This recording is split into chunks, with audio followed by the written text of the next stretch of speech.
nós começamos o tempo litúrgico, que é o tempo da Septuagésima. Esse tempo da Septuagésima é um tempo que nos prepara para o ingresso à Quaresma. A Quaresma é o grande tempo penitencial da igreja, um tempo muito especial. A igreja não quer que nós façamos uma passagem abrupta, mas que seja algo mais sereno, mais tranquilo. Por isso, antes do grande tempo penitencial, nós temos um tempo penitencial mais leve, poderíamos dizer. É esse tempo da Septuagésima. Esse tempo ele compreende 3 domingos: o domingo da Septuagésima, o domingo da Sexagésima e o domingo da Quinquagésima. Esse nome Septuagésima, ele vem por um modo como os romanos costumavam se referir aos dias do mês, né? Então, nós estamos na semana do dia 70, dos 70 dias para a Páscoa. Hoje exatamente não são 70 dias da Páscoa, hoje exatamente é 63 dias, mas está dentro da casa dos 70, por isso, 70ª, 63 dias da Páscoa. Domingo que vem nós estaremos no domingo da Sexagésima, né? Nós não vamos estar exatamente a 60 dias, né? Mas 61 menos 7, nós vamos estar 50 dias da Páscoa e assim por diante, até entrarmos no domingo da Quaresma. E a Quaresma recebe esse nome de Quaresma por causa do nome quadragésima, né? Nós estaremos por volta dos 40 dias da Páscoa. Não são exatos naquele domingo, por conta de que são 40 dias, porém nós não contamos os domingos, porque o domingo não era dia penitencial lá no começo da igreja. E esse tema, o domingo de hoje, é um convite para que a gente já vá suscitando no coração a Quaresma daqui a alguns dias. Na leitura da epístola, nós temos um trechinho de São Paulo aos Coríntios. São Paulo está lembrando aos fiéis de Corinto algo que era muito comum para eles. Está lembrando o costume entre os romanos, que era das corridas, que era dos jogos, que era das Olimpíadas, em que as pessoas elas se adestravam, elas se preparavam, não é? Muito para correrem, para fazer uma corrida, para enfrentar uma luta na arena, enfim, as diversas modalidades de jogos que havia naquele momento na Roma Antiga. E eles faziam aquilo tudo para quê? Tinha um prêmio material? Não. Os romanos eles lutavam pela glória da vitória, exclusivamente da vitória. E em que consistia a vitória? Consistia em que a pessoa ela recebia uma coroa de louros que ela colocava sobre a cabeça.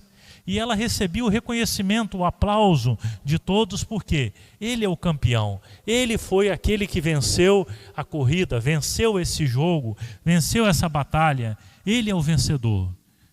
Então São Paulo, ele exorta os fiéis de hoje, dizendo o seguinte: nós temos que lutar, nós temos que correr, nós temos que nos exercitar. Porém, nós não estamos atrás de uma coroa de louros. Nós não estamos atrás de algo que nós vamos colocar atrás da orelha, que nós vamos receber aplausos, mas que um dia vai apagar, vai murchar, vai secar e vai acabar. Nós estamos atrás da coroa da vida eterna. Nós estamos atrás do encontro com Deus. Nós estamos atrás da plenitude da vida por excelência que cada um traz dentro de si o desejo de alcançar. Então São Paulo diz, em outras palavras, vamos nos exercitar, vamos correr atrás, mas não daquilo que vai murchar, daquilo que vai acabar.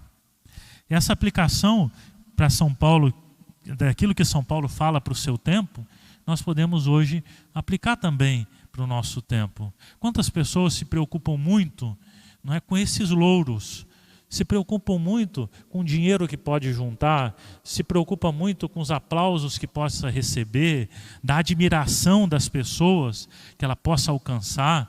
Nós vivemos no tempo das mídias, das redes sociais, dos likes, dos seguidores. Para as pessoas isso é muito importante. Mas se a gente analisar e botar isso numa peneira da verdade, qual a importância disso para a nossa vida? O que isso traz para a gente de fato, de verdade e de plenitude? Nada. Isso é algo puramente aparente, é um ouro falso, é um fogo fato de coisas que vão passar e um dia vão acabar. Na leitura do Evangelho de hoje, nós temos uma parábola muito interessante que Jesus conta aos fiéis. As parábolas eram histórias que concretizam elementos, verdades, valores muito profundos que às vezes, por serem explicados, eles se tornam difíceis de serem entendidos, né? Mas, uma vez que eles são concretizados, eles são trazidos para o nosso cotidiano, para as coisas que nós conhecemos, eles se tornam extremamente compreensíveis, né? Então Jesus ele fala para os fiéis essa parábola, essa história de um homem que tinha uma grande vinha e que ele precisa de operários. Jesus ele está tratando e usando de elementos da vida cotidiana das pessoas. Naquele momento, o que estava acontecendo naquelas terras da Palestina? Havia acontecido uma grande seca, uma grande crise na parte da agricultura, e muitas pessoas haviam perdido as suas terras. E com a perda das terras, muitos patrões se tornaram empregados. E muitos empregados tiveram que encontrar outros senhores para empregá-los nas suas terras. Então havia muita procura de trabalho. Então esse senhor é um homem de grandes terras, que ele está perto da colheita. Ele teve algum sucesso, por algum motivo que a parábola não explica, que é irrelevante, e ele precisa colher as suas uvas. Então ele precisa de gente para trabalhar. E a colheita tem que acontecer numa certa velocidade, num certo ritmo, senão as uvas passam do ponto, e aí elas já não servem mais para a sua finalidade, né? Então, esse homem ele vai sair pelas praças para juntar as pessoas para o trabalho. E aí a parábola utiliza de uma nomenclatura também de se referir às horas, no modo romano de se referir às horas. Fala da hora tércia, da hora terceira, fala da hora sexta, fala da hora nona e fala da 1ª hora. Se refere respectivamente à hora, às 7 horas da manhã, é a hora tércia, às 9 horas da manhã, hora nona, depois se fala da hora sexta, né? E fala depois da 1ª hora, né? Da 1ª hora, tércia por volta das 9, sexta ao meio-dia, nona por volta das 3 horas da tarde e 1ª hora já quase no cair do sol. Então é o modo como os romanos se referiam às horas. Não tinha relógio como a gente. Então eram horas aproximativas, né? Eles se regulavam pelo relógio solar, né? Então sabiam mais ou menos qual era a hora. Então esse homem vai sair buscando as pessoas. Então ele sai cedinho, busca a primeira turma. Talvez na primeira turma ele escolhe os homens mais fortes, escolhe as pessoas que já são conhecidas, já sabe quem é bom de trabalho ou não. Depois ele sai de novo, sai por volta do meio-dia, acha mais gente lá ainda parado, precisando de trabalho. Ele vai lá, chama essas pessoas, leva para a vinha. O trabalho é grande, tem muita coisa para fazer. Então ele sai de novo por volta de 3 horas da tarde. Ainda tem gente lá. Ele sai e chama. E por volta do finalzinho da tarde ainda tem gente na praça sem emprego. E esse homem também devia de estar tocado pela necessidade. Muitas dessas pessoas trabalhavam para ganhar o dinheiro para comer naquele dia. Então ele sai e contrata também essas pessoas. Desde os primeiros que foram chamados, o patrão havia tratado 1 denário. O denário era o valor suficiente hoje da diária de uma pessoa, de um trabalhador não qualificado, né? É o dinheiro de uma diária de trabalho em qualquer serviço que fosse. Ele tratou 1 denário com cada um.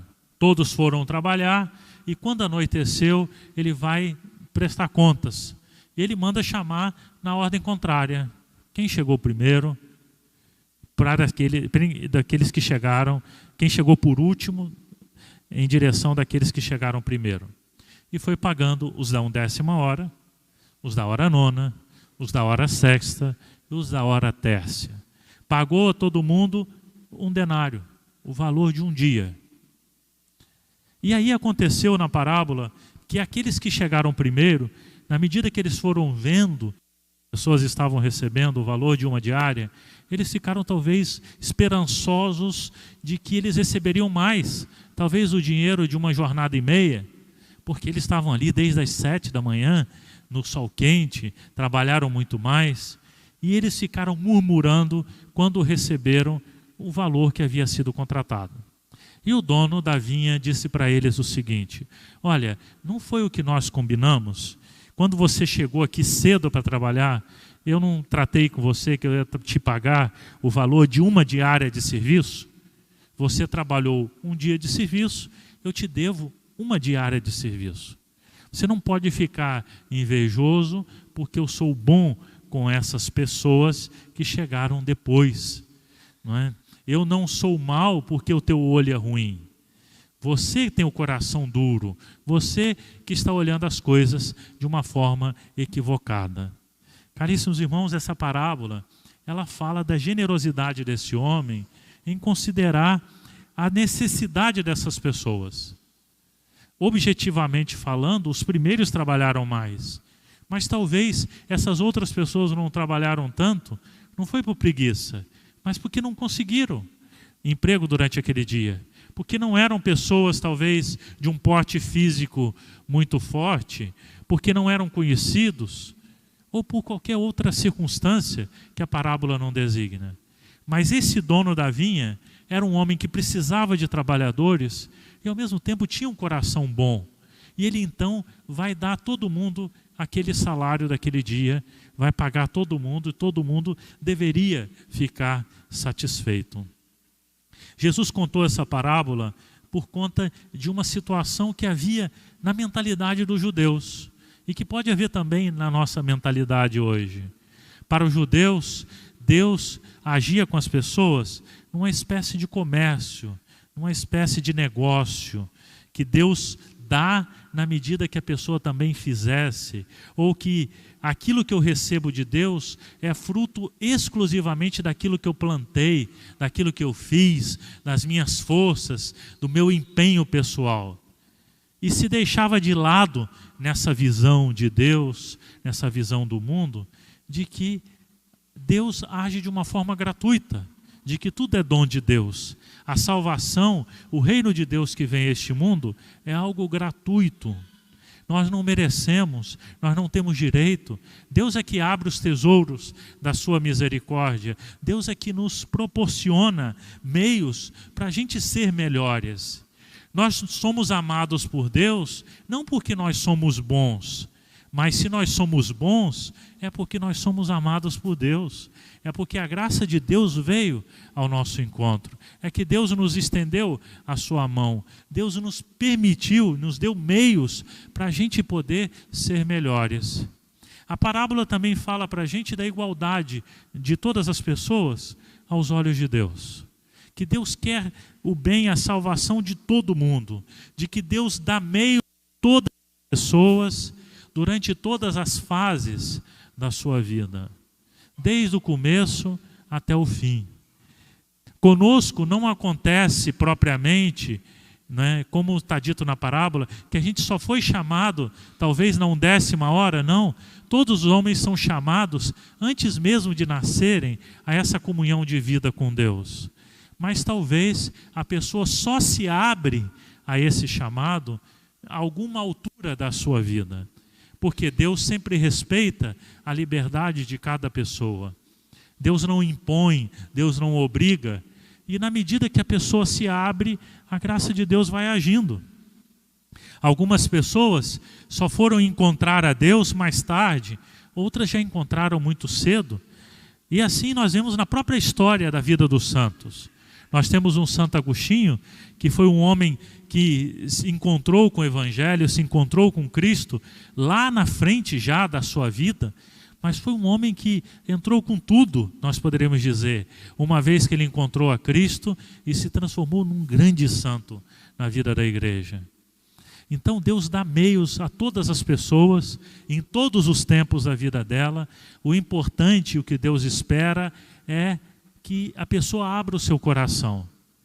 E aí entra também, junto com esse pensamento, aquela ideia de que nós não podemos nos considerar melhores do que os outros, de que todos nós somos chamados a fazer parte dessa festa, desse reino que Deus nos prepara depois da nossa morte, e de que não tem privilegiados. Não é porque alguém chegou primeiro que ele tem mais direito do que o outro. Não é porque alguém está mais tempo que ela pode se considerar melhor aqui na igreja ou lá em cima do que o outro. Santa Teresinha, ela explica de uma maneira muito simples essa realidade da graça e da colaboração da pessoa. É certo que o mérito nós alcançamos durante a nossa vida com o nosso esforço também. Mas o prêmio vai ser dado a todos. Tanto para aquele que fez muito, mas tanto para aquele que fez pouco, mais o suficiente. E Santa Teresinha dizia o seguinte: nós temos 2 recipientes, um grande vaso com 300 litros d'água e uma tampinha de garrafa. Se nós enchermos os 2 de água, nós vamos fazer a seguinte pergunta: qual dos 2 está mais cheio? Os 2 estão cheios na sua plenitude. E assim, os 2 santos vão estar diante de Deus no céu extremamente plenos, extremamente felizes. Ainda que o jarro tem 300 litros de água e a tampinha, pouquinhas gotas de água, né, que entra ali naquela tampinha. Então, nós podemos pensar de que no céu todos nós vamos estar plenos de Deus. Vamos ser felizes plenamente em Deus, ainda que em medidas diversas. Não é? E aqui na igreja também, enquanto nós caminhamos, todos nós somos filhos de Deus, todos nós temos a mesma e igual importância, ainda que tenhamos caminhos diferentes, medidas diferentes, mas isso não é o mais essencial e o mais importante. Portanto, caríssimos irmãos, nesse domingo da 70ª, vamos pedir a nosso Senhor ouvir sempre o seu chamado, trabalhar na sua vinha com empenho, com vontade, nos preocuparmos com aquilo que nós estamos construindo, qual é o sentido e a finalidade da nossa vida, e que a gente não se perca com esses elementos acidentais e que não são poucos, não são importantes, e que daqui a pouquinho de tempo, como a coroa dos romanos, vai murchar, vai secar, vai se desfazer. Mas corramos e trabalhemos para aquela coroa que ninguém pode nos tirar, que é a coroa na vida eterna. Louvado seja nosso Senhor Jesus Cristo. Em nome do Pai, do Filho e do Espírito Santo. Amém.